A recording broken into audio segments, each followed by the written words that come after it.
You can survive on a frozen alien ocean for exactly 5 seconds. That sounds impossible. It should be impossible. But somewhere in the outer solar system, it might actually be true. And here's the strange part. That place looks eerily familiar. A sky, clouds, rain, lakes stretching to the horizon.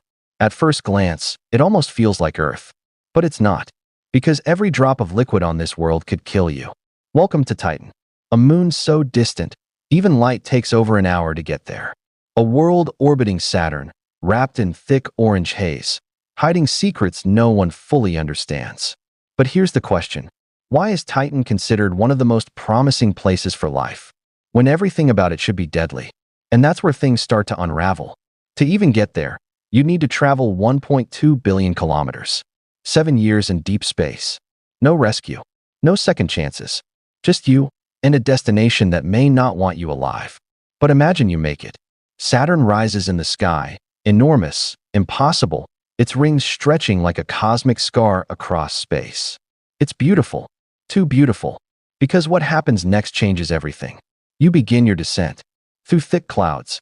Through a sky that hides the surface like a secret waiting to be uncovered. And as you break through, you see it. Rivers. Seas.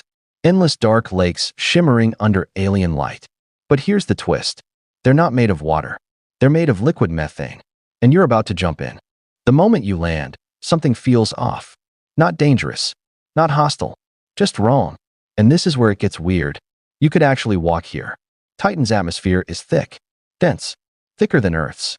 So thick, in fact, that you wouldn't need a pressurized suit just to stand. But don't get comfortable. Because the temperature is minus 180 degrees Celsius. Cold enough to freeze steel brittle. Cold enough to turn air into something that feels heavy. And here's the question. How can a place this cold feel so calm? You take a step. No. You bounce. Gravity here is only 14% of Earth's. Every movement feels effortless. Every jump sends you floating longer than it should. For a moment, it feels like freedom. But that illusion doesn't last. Because you can't breathe. The air is mostly nitrogen, just like Earth. But the rest? Methane.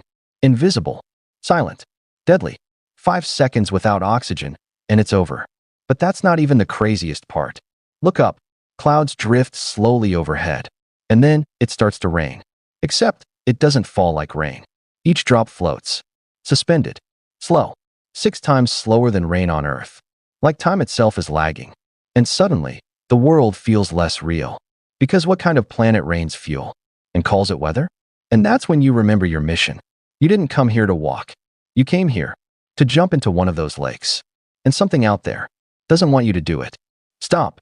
The voice cuts through the silence. Not from your comms. Not from your suit. Behind you. And that's when things change.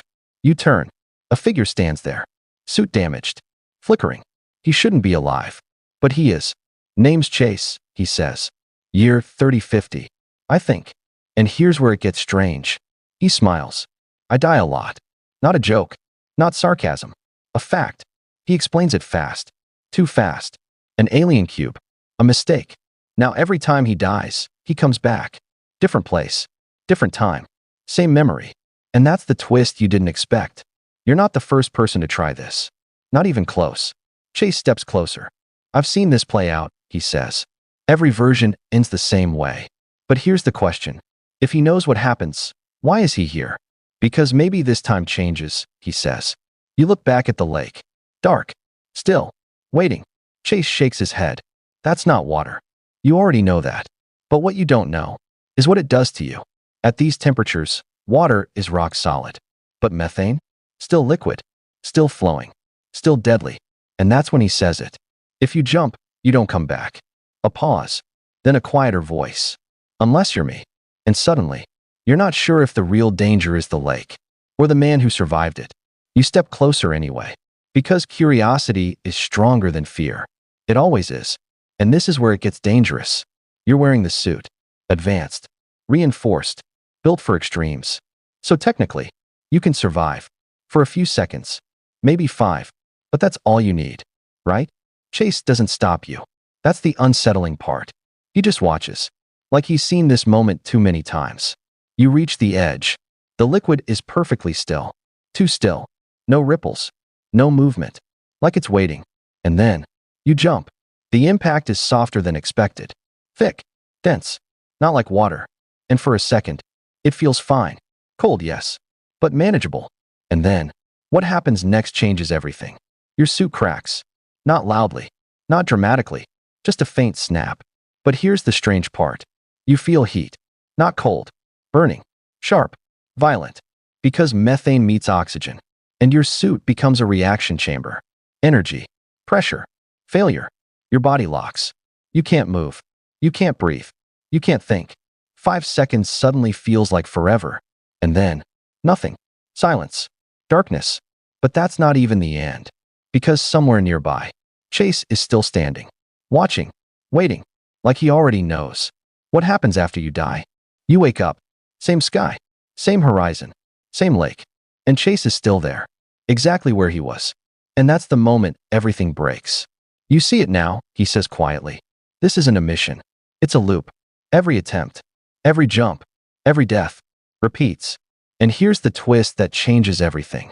Titan isn't just dangerous. It's consistent. Perfectly, terrifyingly consistent. Every outcome leads here. Every decision ends the same way. Unless something changes. But what?